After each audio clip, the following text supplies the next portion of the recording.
So it is Pride Month, a time for everyone to celebrate who they are. But the truth is, some people live their lives hiding their identity to fit in with society. That is exactly what happened to Dr. Frank Anderson. So after a childhood of abuse and gay conversion therapy sessions, it took him another 2 decades to find his authentic self. And now he's sharing his story in his book, To Be Loved. Dr. Frank Anderson, welcome back to DBL.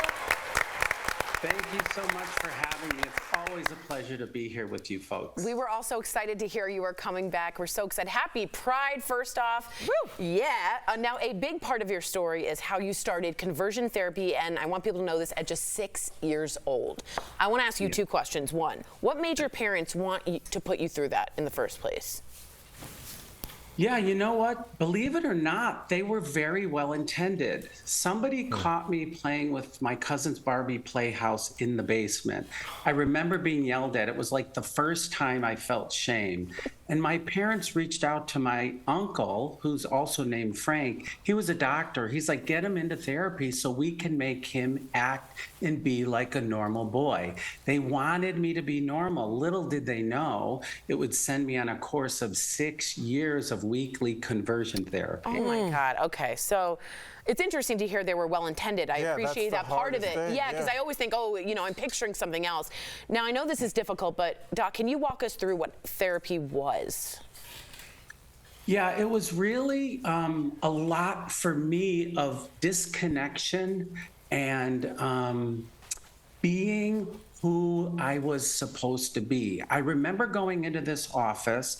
I remember a couple sessions, so much of it I disconnected from. I think it was a survival mechanism. Sure. I remember drawing a picture of my family, him asking me a lot of questions about my dad, who was physically and verbally abusive. And I also remember there were 2 chests of drawers over in the corner.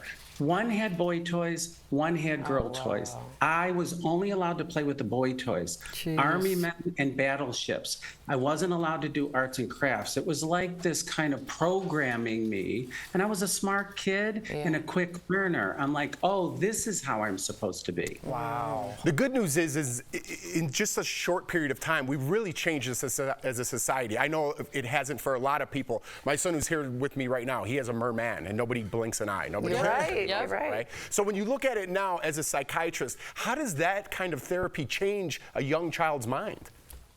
For me, it was all about disconnection, not knowing who I was or what I felt, right? It was total disconnection in order to be normal and to fit in. I mean, it was kind of a tragedy for me, honestly, because it took me, I married a woman, I came out at 32. Most of my life was living an inauthentic life.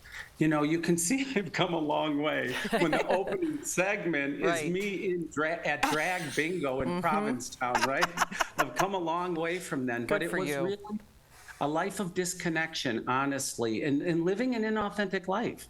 Well, let's talk about that life when it started to connect with the life that was going to be your current future. What was it like when you first heard about the concept of pride? I mean, that had to be a beautiful thing. It was incredible for me. I lived in the Boston area. I bought a cottage in Provincetown, and I was surrounded by a bunch of people who were actually able to be authentically who they were, right? It was incredible. It was life-changing for me. And I have to say that, you know, in some ways, as much as Pride is incredible and amazing, I wish we didn't even have to have a pride. Honestly, I wish we all could be who we naturally are, no matter what that is. But for now, that's what culture and society needs. So I'm all for it.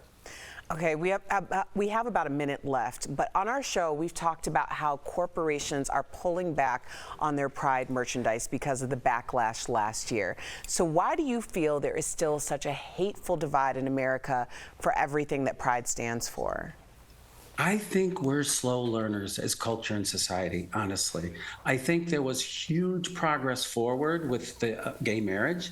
That threw things forward in a way that freaked out a lot of people. And so I think there's this backlash that happens, right? So I think we have one step forward, two steps back, one step forward, two steps back. So if we look at it in the big picture, there is a lot of progress. You know, being gay was a disorder in 1973. Wow. It's no longer a disorder, but we keep moving back and forth around these steps forward. Really, truly, whether you have a disability, whether your skin color, your sexual orientation, at some point, I'm hoping it's going to be okay for all of us to be who we are. Beautifully said. Dr. Anderson, thank you so much for joining us today. DBL Nation, pick up Dr. Anderson's memoir, To Be Loved, available everywhere.